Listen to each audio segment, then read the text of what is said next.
Kana ta'uufi nuti qabsoo har'an dhalchine.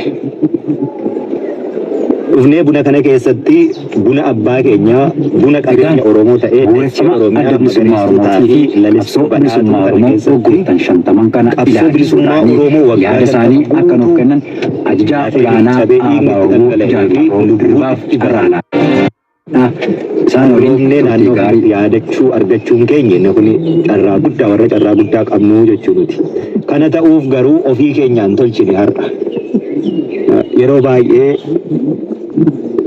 qabsoon kun waggaa 50 guutuu haa deemuyyuu malee ABO waggaa 50 guutuu meerre maal fidee maal hojjetee maaluma buusee nama fixuu malee namni du'uu malee itti hidhamuu malee maatiin faca'uu malee qe'een golgolaa'uu malee inni kun tokko warra qabsoo hin hubanne. Inni lammataa immoo diina irraa immoo nama faallaa kee dhaabbate irraati immoo egaa aboottanaa hila yookaan kaballaa naa qusataa jettee kan eegdu hin jiru. Abbootiin keenya haala hamtuu sila Oromoon keessa ture kana keessatti keessumaa immoo qabsoon bilisummaa Oromoo seenaa masaa keessatti iyyuu qabsoo saba biraarraa kan inni itti adda ta'u saba akka sabaattu sabummaa isaa haali. Sabammoo akka sabaattu biyya isaayyuu wallaale. Sabammoo akka sabaattu aadaa afaanii fi seenaa isaa mulqame. Saba akka impaayeritti Itoophiyaa kana keessatti biyya mataasaa qabaachuu seenaa aadaa fi hiree afaan mataasaa qabaachuu wallaale gabrummaa hamtuu addunyaa kanarratti hiriyyaa hin qabne keessa jiru bahanii gaafa qabsoo gaggeessinaa saamicha jira cunqursaa jira bittaatu jira ati impaayera kana keessatti gabroomteetu jirta. Saba silaa seenaa guddaa qabu, saba silaa aadaa safuu fi duudhaa guddaa qabu, saba silaa sirna addunyaa kanarratti har'aa biyyoonni dimookiraasiin guddataniyyuu kaleessa ati bara teknooloojiinuu yookaan sivilaayizeeshiniinuu hin jiraanne keessatti saba harkaa qabdu turte ati. Sabni akkanaa kun har'a gabroomtee jirta yerootti jedhanii Oromoon saba akkasii akka ta'eyyuu akka hin beekne Oromummaa isaayyuu kan hin beekne akkas keessatti qabsoo gaggeessa warri keenya. Qabsoo kana immoo baay'inaanii egaa beektu waggaa 50 har'aa jechuun impaayerri Itoophiyaa guddinuma dinagdeetiinuu hubannaa sammuun dhala namaarra jiruyyuu isa gabroome dhiisaati akkuma biyyaattu biyyittiin biyya hiyyeetti wallaalummaan keessatti godoo ijaarrate sanarraa immoo biyya haraqee baasuufaas hin barsiisne teknooloojii midhaanii dhagaatiin daakuufaas hin barsiisne isayyuu isaantu nu barsiise ta'ee haraqee baasuullee Oromoo waan isaanirraa baretaa malee hin beeknu aadaa akkasii hin qabnu midhaan daakanii nyaachuus egaa nuti biddeen tolchuufaas hin barsiise saba akkasii jechuudha. Saba akkasii keessa ollaa akkasii saba jirutu Dr. Gammachuu Magarsaa ilmaan haraamuu jedhu sana jechuudha. Saba akkasii birattidha qabsoo eegale Oromoo waan ta'eef abbootiin keenyi waan xiqqaa waan qoosaa hin hojjenne. Haa mucucaatanii haa kufanii akkuma namni jedhumee ABO maal hojjetee isa jedhuyyuu haa ta'anii waan barbaadeyyuu haa ta'u malee bakka har'a jirru kanaa fi iddoo amma jirru kana gahuu fi lafee isaaniitu nuuf bu'uuraa bowwaa silaa ce'uu hin dandeenye isaantu riqicha nuu ta'e irra tarkaanfannee irra deemnee ceene bowwaa silaa keessa darbuu hin dandeenye dhiiga isaaniitu guute achirra dhadaaknee ceene. Har'a nuti xoofoo isaan kaleessa walakkaan itti dhiiganii walakkaan guute walakkaan hir'uu ta'edha itti guutuuf jirra malee xoofoo duwwaatti dhiigaa hin jirru. Kanaaf galata qabu.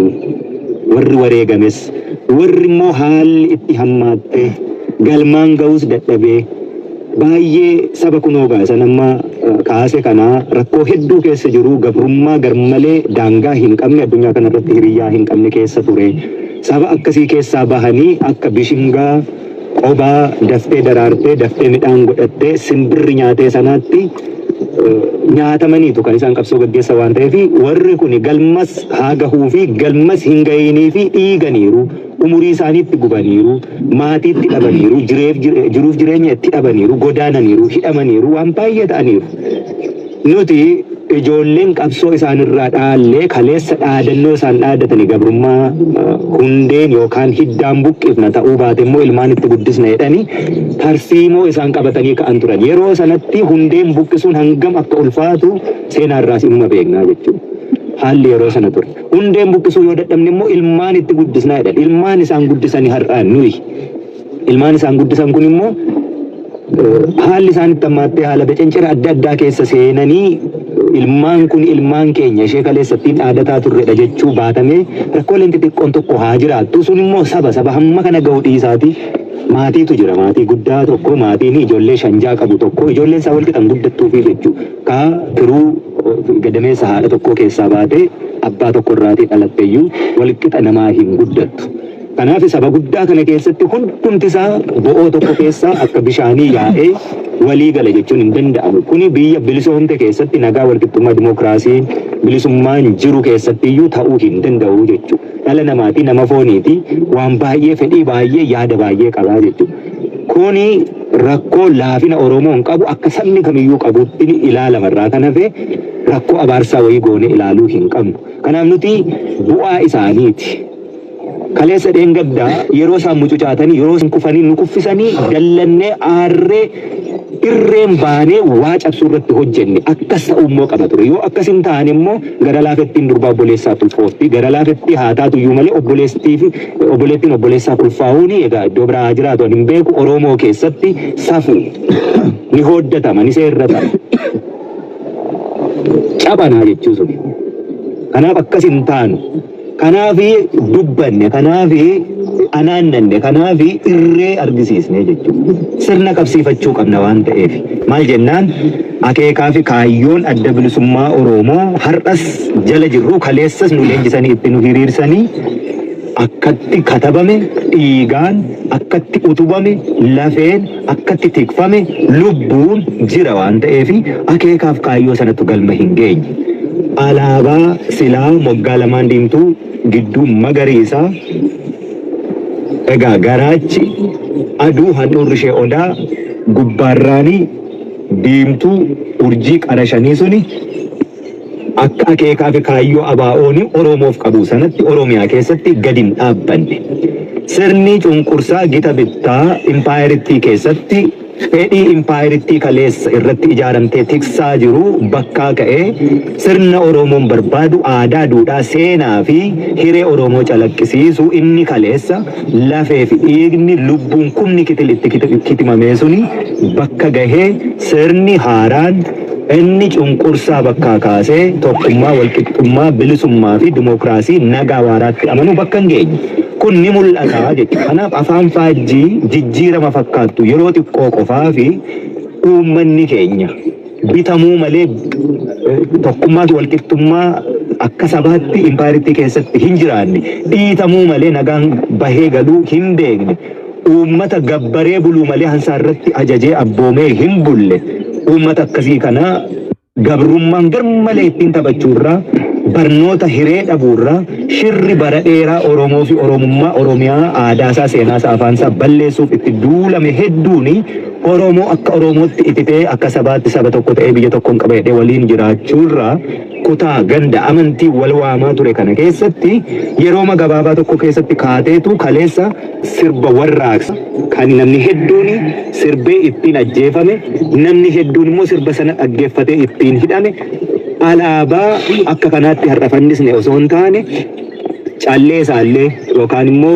bifuma iskaarpii faatiin tolfatee namni ittiin deemuun yakka ta'e daqiiqaa tokko keessatti ka'anii yeroo alaabaa sana nama uffisanii sirba kaleessa reediyoo faa yookaan immoo manatti teeppii faatiin kaasettii isa nyaatu sana fooxaa faa hawusaa yookaan birbirsi gurguddaa faa irra kaa'ee namni dhaggeeffataa ture jechuudha. Qaqqabneerra maadheengas duma dhiyoodha kun. Inni kun har'a takkaamaan ka'eetu jiippaa siifaatti moontaarboofaatti hidhamee Oromiyaa keessatti sirbitiisamuu gaafa jalqabu namni waan guddaa argee hin beeknee fi rakkoo xixiqqoo kanaanuu dararamaa ture yennoo si'uma takkatti ka'ee alaabaanii suuqii keessatti yookaan dunkaana keessatti afamee lafarratti bitamee akki barbaadetti namni faashinii godhee hodhisiisee uffatee otoo hin gaafatamiin deemu yeroo muraasaa fi bilisummaa nutti fakkaatee jechuudha. Inni kuni yoo hubatee ilaale malee namni otoo hin hubatiini miiraan oofamuu fi kana kaleessa argineen beeknu itti duune itti hidhamne ani kana arguun koo kana booddee otoon du'eeyyuu Oromoo akkas jechaa ture jira mitiiree jaalla osoo du'eeyyuu ani kana booddee nama kana jechuun waan barbaadaa turre baay'inaan hin beeknu turre jechuudha warruma itti qabsaa'ee maatiin qabsaa'ota xiqqoo itti badaa ture sanatu hubata waan ta'eef warri kun immoo yeroo sana miira keessa galuu sabaa baay'ina sanaanii dhala qabsootii bilisummaa Oromootti gufuu taatanii akkasi dheedhameetu deebi'eetuma Oromoon egaa Oromootti dhagaa walitti guuree jechuudha. Nuti biyya qabna. Saba guddicha kana sanuu saba guddaa miileen amma kana afaan tokkicha dubbatu saba waa waliin qabu malee waa waliin dhabellee hin qabne saba tokkummaan isaa tokkummaa gatii tokko ta'uu qabnuuf osoo hin taane tokkummaa uumamaan qabuuti. Sabni akkasii kuni saba silaa waan xiqqoo tokko waan xiqqoon sun iyyuu silaa namni iddoo irraa fidee yookaan diidaa fidee kenneefii hin jiru. Mana hidhaarraa namni hennaa hiikame jalqabumayyuu hidhamuun irra hin turre. Kanaafi mana hidhaarraa na hiike mootummaan suni mootummichi jalqabumayyuu si hidhuun qabu waan ta'eef bakka kee hidhamuun kan isarra ture isa waan ta'eef sanaan mirqaanuu fi gammaduu daangaa darbinee dhiichisuutiin biyyi bilisoomteetti nutti fakkaachuun suni irra hin turre ture jechuudha. Kanaaf haala akkasii keessatti abbootiin keenya warri gabrummaa hundeen buqqisnaa dadhabnu immoo ilmaan itti guddisna jedhe suni machii sana keessa akkamitti seene uummanni kallattii kamiiniyyuu uummanni uummata. Miiraan yeroo socho'utu jira. Maaliif xaliilawee wal dhagahee nam tokko jalatti nuti uummanni iddoo jirurraati miira isatti dhagahamee fi akka isatti fakkaateenidha gadi baha. Pirinsipiliit immoo jira. Seerri sagantaan siyaasaa heerri kaahametu jira. Machii sana keessa otoo hin galamiin dhaabbatanii akka ilaaluu dandahanii fi qabsoo waggoota 45 kana keessatti gaggeessaa turantu jira. Bakka hedduutti mucucaataniiru jiila qabu turanii akkamittiin akkas ta'anii jenneetu komii irraa dhiyeeffanne jechuudha abbootii keenya kana. Malee jibba miti. Erga komii irraa dhiyeeffanne immoo egaa isin hundeen buqqisuu hin dandeenye ilmaan itti guddisuu immoo dandeessaniittu ofii keessan erga hundeen hin buqqisne ilmaan itti guddistanii nutti dabarsitanii.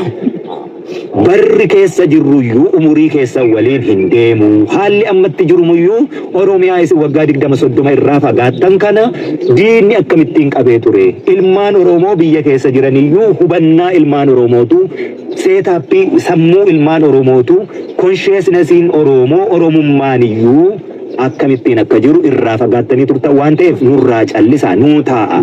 Isin seeruma keessas immoo jira jechuudha. Akka gadaattis jira akkuma addi bilisummaa Oromoo qabuttis jira. Yuubatu jira jechuudha. Hin gadamoo jahaa jechuudha. Tinkitaan kan seedhameetiniini warra gorsitoota ta'anii nu gorsaa taa'aa dhiisaa kan lafee cabuu danda'u kan dhiigni dhangala'uu danda'u umuriin keenya ka heeyyamu ka fiignee harkaan qabnu fiignee jalaa baanu nuti umuriin keenya amma bara keenya gadaan keessan immoo gadaa gorsaati. Gadaa teessanii ela ijoollee humni ganama dhufaa yaanni immoo galgala dhufaa. Nuti kunoo bara humna keenya waan hojjennee immoo guduunfachuu dadhabne yaanni immoo nuu dhufee jira yaada kana immoo humna keessanitti daballee guduunfuu dandeenya nuun jedhaadha jenne.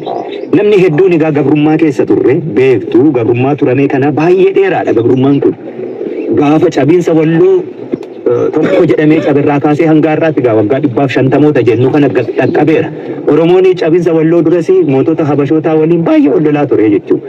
Kanaaf gabrummaan sammuu keenya irratti bara hamma kana dhaloota 2 hanga 3 nurratti hojjete suni namni maatiin isaa faca'uurraa namni hojjetee waa kuufachuu dadhabuurraa namni biyya keessatti nagaan bahee nagaan galee qabeenya horachuu dadhabuurraa qabsoo keessatti umurii gubuu godaanaa baqachaa hidhamaa jiraachuurraa fi rakkina baay'ee keessa jira jechuudha. Isas ni hubanna akka dhalootaatti hubachuu hin dadhabne.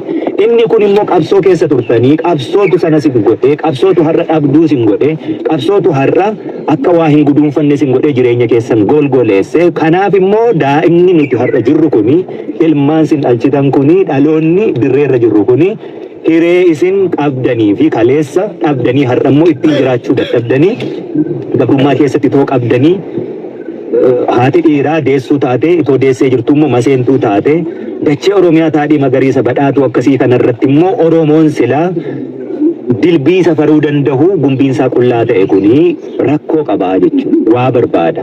Nama nyaatee buluusa barbaachisa. Yoo waan kaanillee luxury ta'e isa kan konkolaataa kan manaa kan jireenya biraallee yoo dhabe qoonqoosaatti ilmaan guddifachuu yoo dadhaballee akka nama dhuunfaattiyyuu jiraachuu akkaataan inni itti dadhabu akka jirus ni hubanna hin hubannuu miti jechuudha. Kanarraa kan ta'e bakka adda addaatti isuma kaleessa baratame sanaanii adeemamuun hin dandahamu. Egaa barnoota irra turre kana walumaan turre qondaala waraanaa ofii dirree irratti dirree immoo biyya ormaa osoo hin deemin dirree sabasaa dirree biyyasaa lafa dhoqqee irratti bukeesse corroqa irratti walitti facaase biyyoo daakee qodaa taphatee guddate keessatti deebi'ee lafa beeku xurree ishee beeku loon keessa tikse achi keessatti qondaala ta'e deebi'ee waraanni kun waan ta'eef biyya ormaas hin dhaqne nama ormaas hin barbaanne waliin wal barsiisaa waliin sirna tolfataa maaliif kana jechaa jira gidduu jejjeeqamuu daddaaqamuu raafamuu mooraa qabsoo dhufe keessatti sirna waa tolfachuu sirna islaa dhaabni keenya kaleessa sirna godhee adeemsisaa ture sana yeroo burjaajiin dhufee fi namni miseensi qondaalli hoogganaan inni bulchiinsa irra jiru inni dinagdee irra jiru hundumti isaa bakkaa kakka'uurraati baay'ee waan gufuu ta'e hedduu keessa dabarree jechuudha. Gufuu sana keessa darbaa dhufnee sirreeffachaa qaliila gochaa deemne namni keenya gaa isa kana jala deemuu dadhabuu fi akkuma kaleessaa fi harcaatii kaleessaatiin wal harcaasaa akka deemamu barbaaduun tokko jira. Inni kuni rakkina keessa ni hubanna. Kan kanas hin taasisu sila mormi abbaa hin baanne haa cituu jette Oromoon. Mormi mataa abbaa hin baanne. Morma keessantu mataa keessan baatuu dadhabee osoo hin taane morma keessantu mataa irratti gaaffii sabaa ba'aa sabaa baataa ture. Isa sin hubanna waan ta'eef bakka jirtanitti isini kabajaa nuuf qabdu taa'aa qabsoo nutu gaggeessaa jireenya keessan dhuunfaa immoo gaggeeffachuu hin dadhabiina. Namni tokko nyaatee buluu hin dadhabu. Namni gaaffii sabaa ba'aa sabaayyuu baachuu danda'u. Ofiisaa akka dhuunfaatti of jiraachisuu hin dadhabu. Of jiraachisaatiin sirna itti godhanna. Harcaatii kaleessa ture qabsoo silaa itti dhufnee nu barsiistanii sinirraa dhaalle burjaajii hamtuu diinni keenya mala maltee shira dandeettii waa hunduma nu caaluutis haa ta'u nagaa barbaacha Oromoon silaayyuu nagaa saba Oromoo jechuun konspaayireesii yookaan shira nama irratti darbee dalaguu miti kansaa isa irratti dalagame deeffachuuf iyyuu uummata shira hin dalagne uummata nagaa jaalatu uummata tasgabbii jaalatu ummati akkasii immoo ollaa inni bira jirutu ollaa akka isaatii miti. Kanaaf nuti bara nagaa barbaannutti warra lola barbaadu, bara tasgabbii barbaannutti warra jeequmsa barbaadu, yeroo walqixxummaa barbaannutti warra olaantummaa saba tokkoo amantii tokkoo fi afaan tokkoo aadaa tokkoo barbaadu ummata akkasii bira saba jiru waan ta'eef yoo nu injifatan illee nun ajaa'ibuu jechuudha. Injifatamuun keenya